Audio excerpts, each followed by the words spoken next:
Hey, what's up, guys? It's Dave Duford here at Final Expense Agent Mentor, where I help agents like you succeed in the final expense sales business. And today's topic is going to be talking about how to generate leads on a cold call, door-to-door basis as a final expense agent. I have, oh, no, we don't want that image. Let's put up the old final expense one. There we go. I've had a lot of people ask me about how to generate leads on a cold call basis in several of my videos as of late.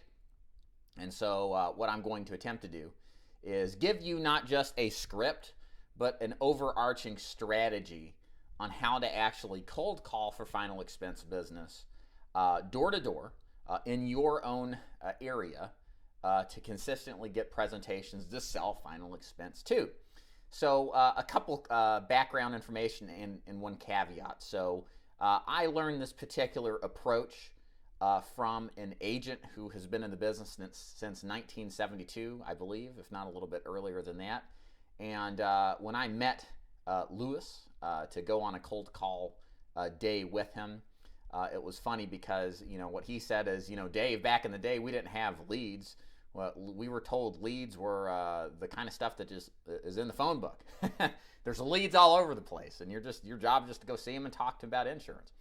And so he was trained, like a lot of these guys are, on actually generating leads from their own efforts, and then generating referrals and so on and so forth, as we all know. So I actually went on a ride-along with him one day in the field just to see how it is, because I've never cold called, to be completely honest. I'm going to get to that in just a second. And we probably delivered a couple of presentations, maybe two or three, with many of those actually callbacks that Lewis went back and wrote several different plans. I think he wrote a cancer plan, a life insurance plan, and this was all off of one day's effort. And as you'll find, and truth be told, and Lewis would probably agree with me if he was listening to this, there wasn't anything miraculous about what Lewis was doing, except that he just applied activity to the process of going out and seeing people. It was just a function of work and holding himself to a particular approach goal. We'll get into more of that in a minute, but just wanted to give you the basis for this particular strategy. And actually, to some extent, it's a little different. And I'll kind of compare and contrast the notes, kind of getting ahead of myself here. The biggest thing with cold calling is just seeing the people. You're going to stumble across people who are just in the buying mood. And that's really the goal of cold calling in essence. Now, with all that said, the one thing I'll mention here for complete transparency is I've never cold called for final expense business. Frankly, if I had to cold call, I would never have been in this business to begin with. Why? Just like a lot of people, I grew up in a non-sales environment, and I couldn't imagine bothering people. That was the perception I had.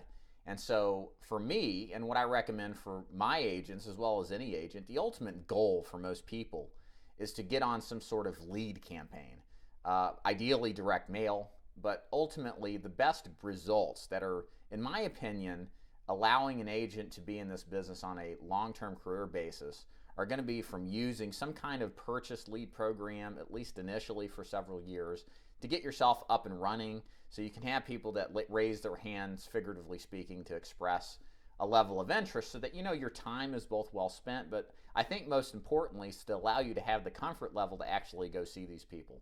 A lot of people just have a problem, even salespeople, cold calling on strangers, whereas they don't mind it if somebody responds to some sort of direct mail advertisement or some sort of response ad.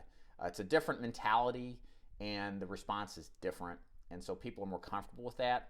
So with all that said, that's how I do this business. That's how I recommend to do it from the beginning, if at all possible. But I've recruited and talked to hundreds of people over the years, and a lot of people just can't do this business from a financial standpoint.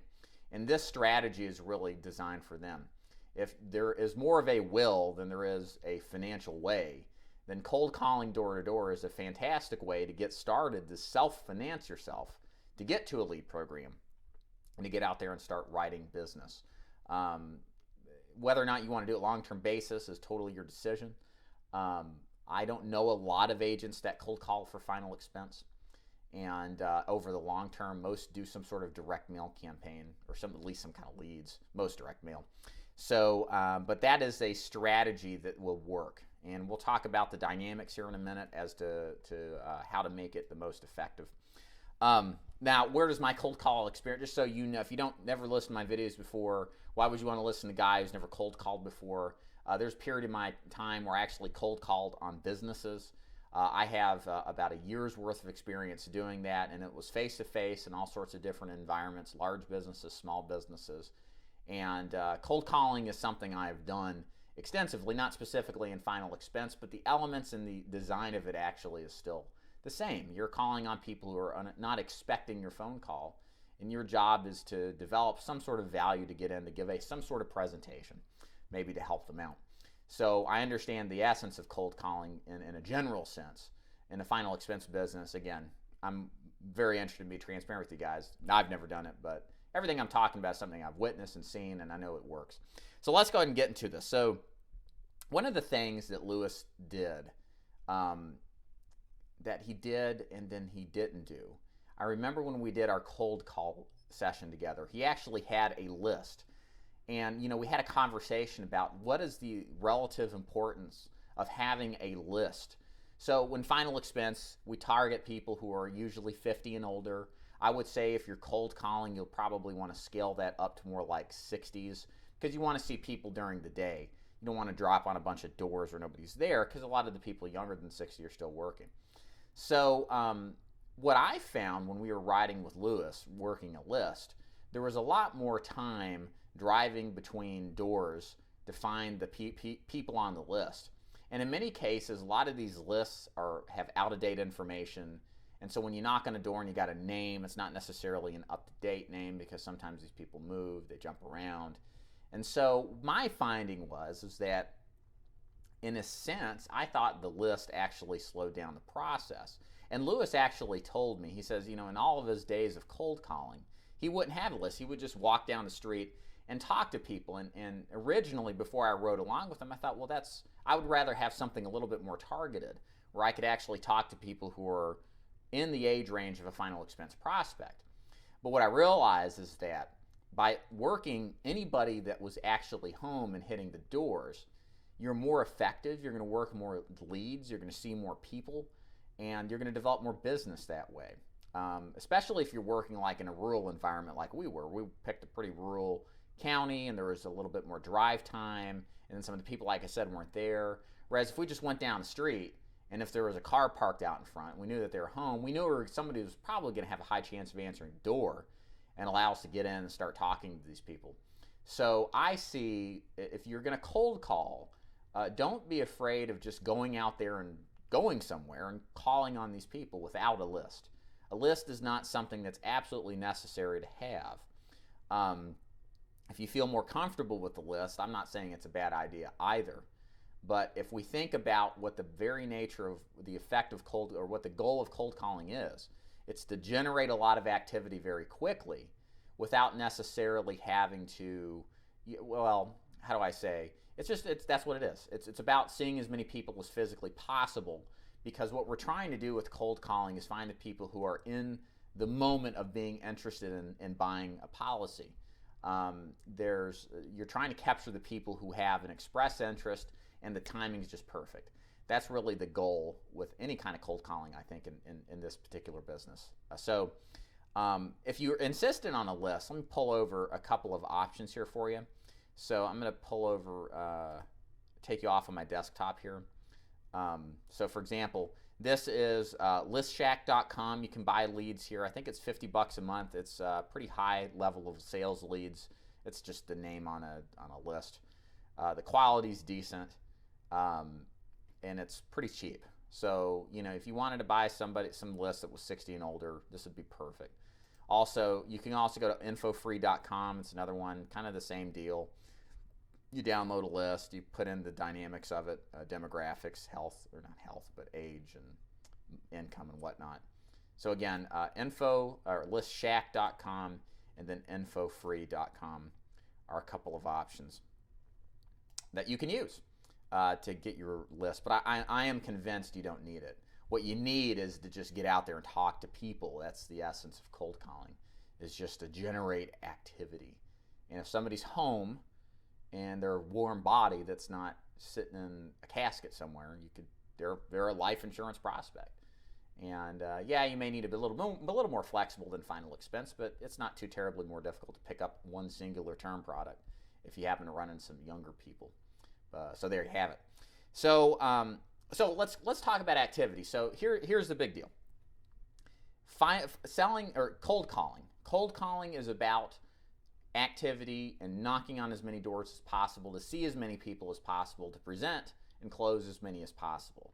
Again, the mentality you have to have and understand when we're calling on and trying to generate leads on a cold call, or presentations really on a cold call basis, the mentality we have to have is that we're looking for our guy. We're looking for somebody who is already predisposed to having an interest in final expense. Somebody who has been thinking about it. If you've sold final expense for any time or any kind of life insurance, you know that a lot of people think about buying it and they never get around to it, especially unique in this, I won't say unique, but more common in final expense sales. Lots of these people for years have been thinking about buying it until they finally send the card back. Well, if you happen to show up and they're thinking about it, you just get them at the right time, you know, that's going to be a really good sale. And you can do that if you do enough activity. So you may be asking, so what's enough activity and what kind of results can I expect when I apply eventually the script that you're going to give? So I think a good metric to have as a door knocker, and again, this is easier without a list, is to knock on 30 doors a day. Maybe 20, definitely 30. Somewhere between 20 and 30 a day.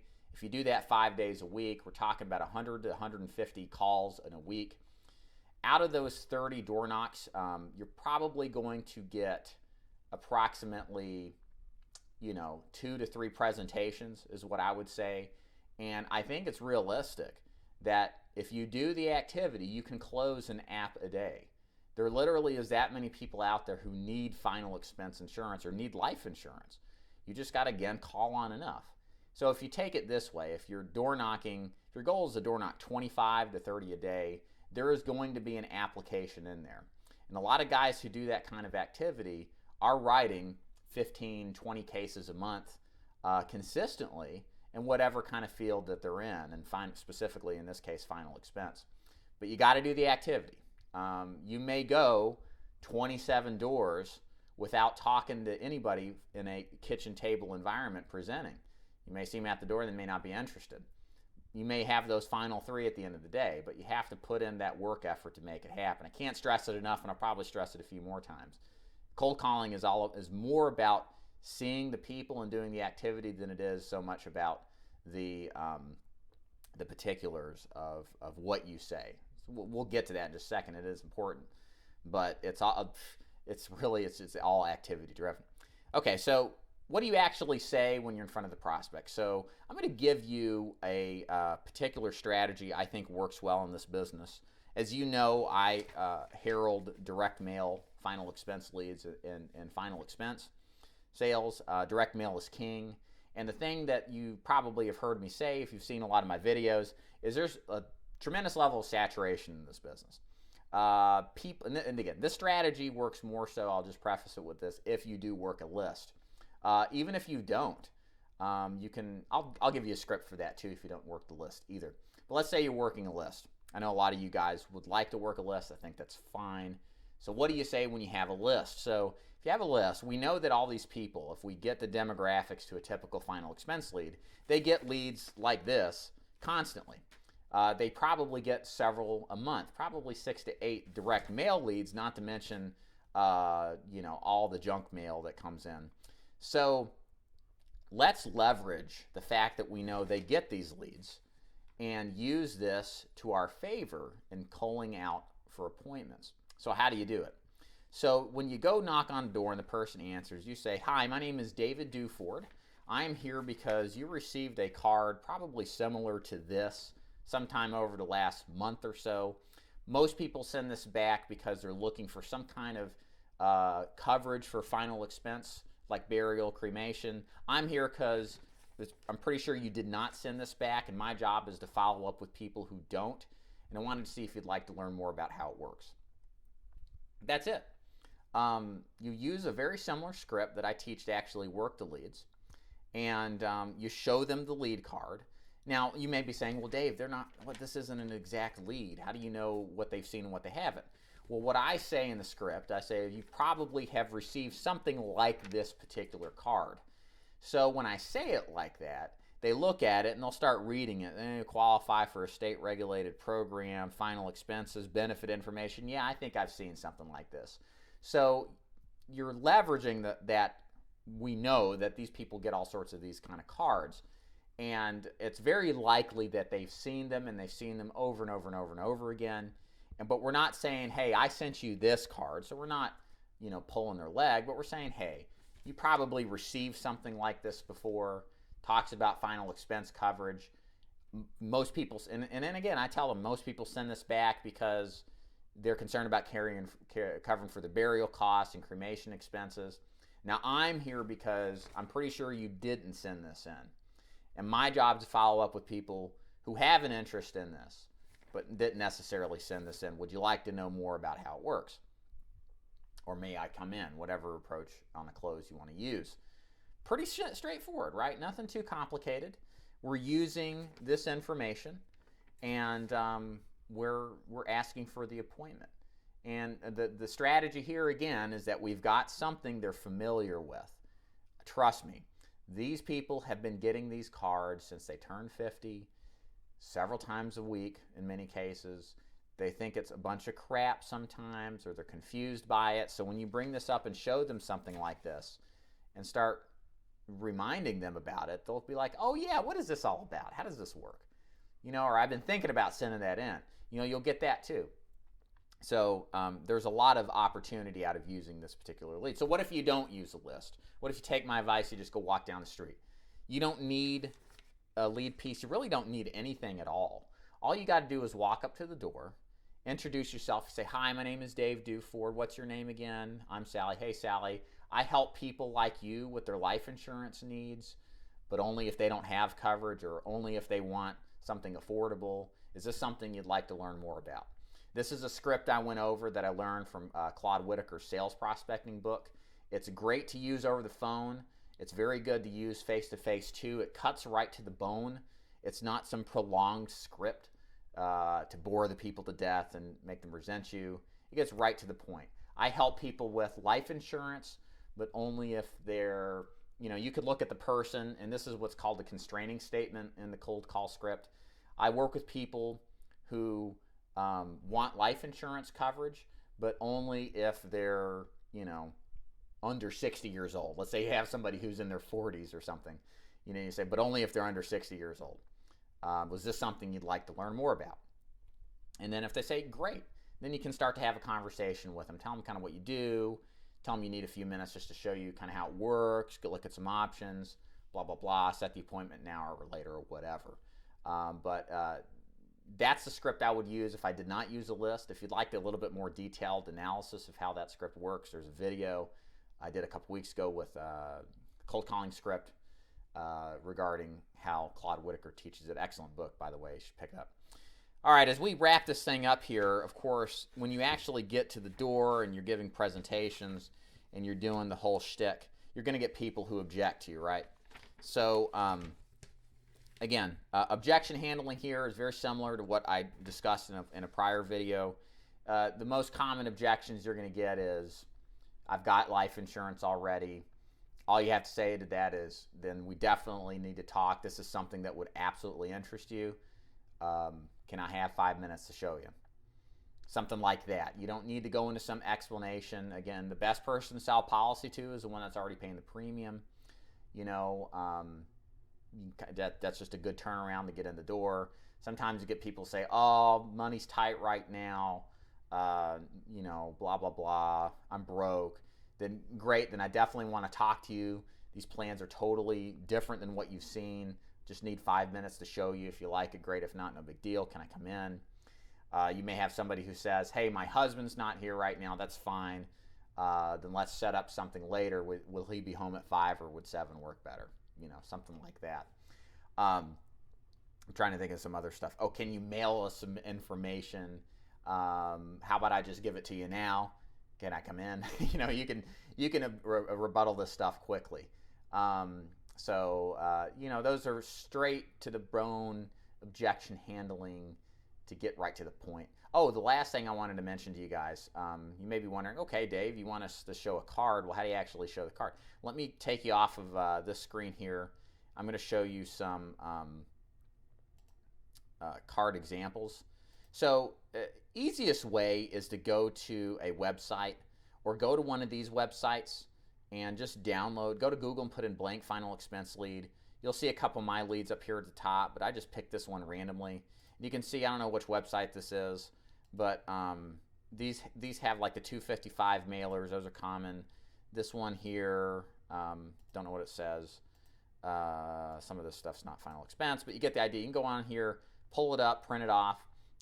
Better yet, you can actually call these final expense lead houses and say, hey, I'd like to look at a sample of what kind of leads you do for final expense. Can you email it to me? And then they'll send you blank lead cards.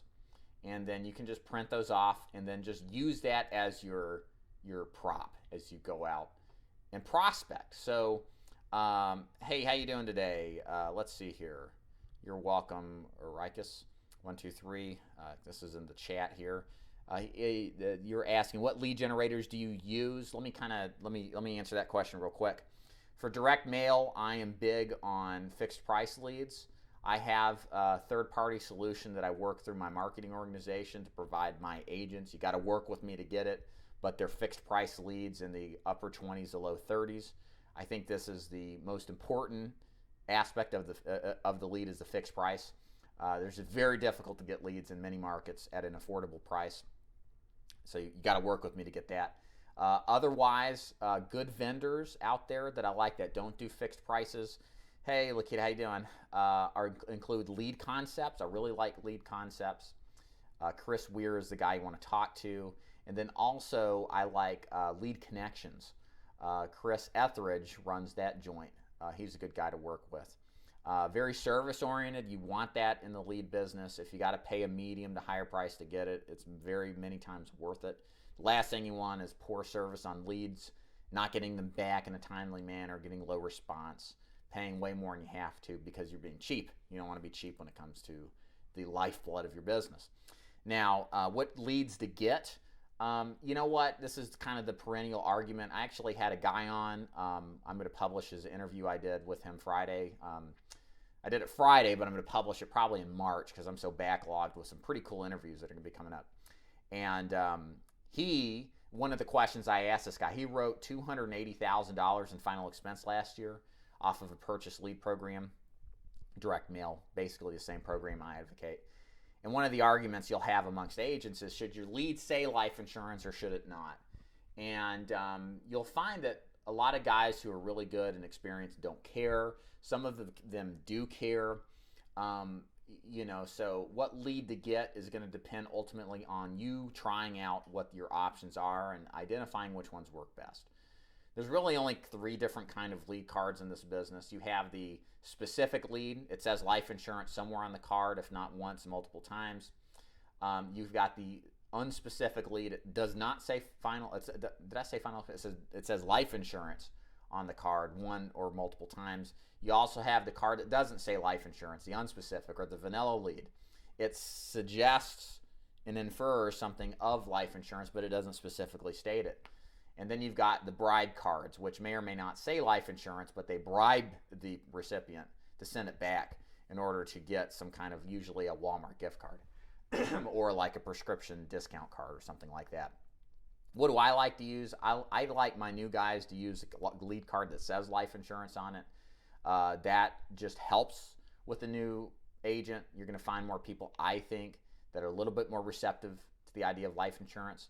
Whereas if you use the unspecific ones, the ones that don't say life insurance, what you'll find is many times a lot of these people are confused, and you can still sell them, especially on replacements. There's a lot of replacement opportunity because these people send the cards back thinking it's something other than life insurance, and you get in and you start doing an interview, and you find they've got some overpriced garbage that you can replace at a better price, or they're terming out and they just didn't realize it. So a lot of experienced guys like that because they just want presentations. That's kind of their driving impetus. And then the bribe card, I like the bribe card. I don't like the prescription card. I like the gift card ones that say life insurance. It's a good balance between response rate and specificity. I find that the bribes don't really deter the quality. That's been my experience. Other people they hate them, but that's kind of the deal here, right? You got to find out what works for you, not for me, and that's a trial and error basis. Hold on one second, guys. I'm still recovering from my flu I had. I got a cough here. Excuse me. All right, so I think I answered that question. If you guys have any other questions, you're listening live, feel free to post a question in the chat box. You are more than welcome to. I like to interact with my audience. Also, if you're watching this after the fact and you'd like to leave a comment, I like to answer them. I usually answer every single last one. So you're more than welcome to do that. So in summary, cold calling.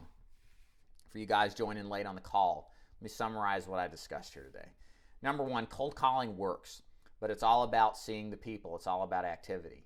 In my opinion, you've got to do 20 to 30 doors a day minimum to make this work, because what your ultimate goal is to produce an application a day. It'd be great to write 15 to 20 apps a month, and I think that can be done if you do the kind of activity warrants it. Now, there's two ways to do this. I am of the persuasion you do not need a list. You just need brass balls and some work ethic to go see people and knock on their doors, tell them what you do, and attempt to request a presentation to show them what you do. Whereas a list, while in some sense it seems like it maybe will better identify the prospects, you'll take more time to find them. Whereas that time can be focused on actually seeing and presenting to people. Hold on one second again. I'm dying over here, guys. The script, it was played probably about, 15, 20 minutes in. Listen to the script. The script's right to the point. If you use a list, make sure you use the lead card, some kind of blank lead card to kind of help you make your point a little better. If you don't use a list, don't use the lead card. Just go ask for people if they're interested in life insurance and that they'd like to learn more. And be prepared to handle the basic objections that you're going to hear in order to present. So that's it for the cold calling section. I'll have a bunch more videos this week. We'll talk about cold calling for mortgage protection for you guys that sell mortgage protection, some ideas there and things I've learned from other agents. We're going to talk about other things as well. I'm going to have a really good interview later this week about a guy whose group, small little group, has sold 1,400 Medicare supplements in 2017. He's a multimillionaire, and he's been doing this since 2009. Fantastically successful. You'll learn a lot from that. And other than that, thank you so much for joining me, y'all, and we'll see you next time, okay? Take care.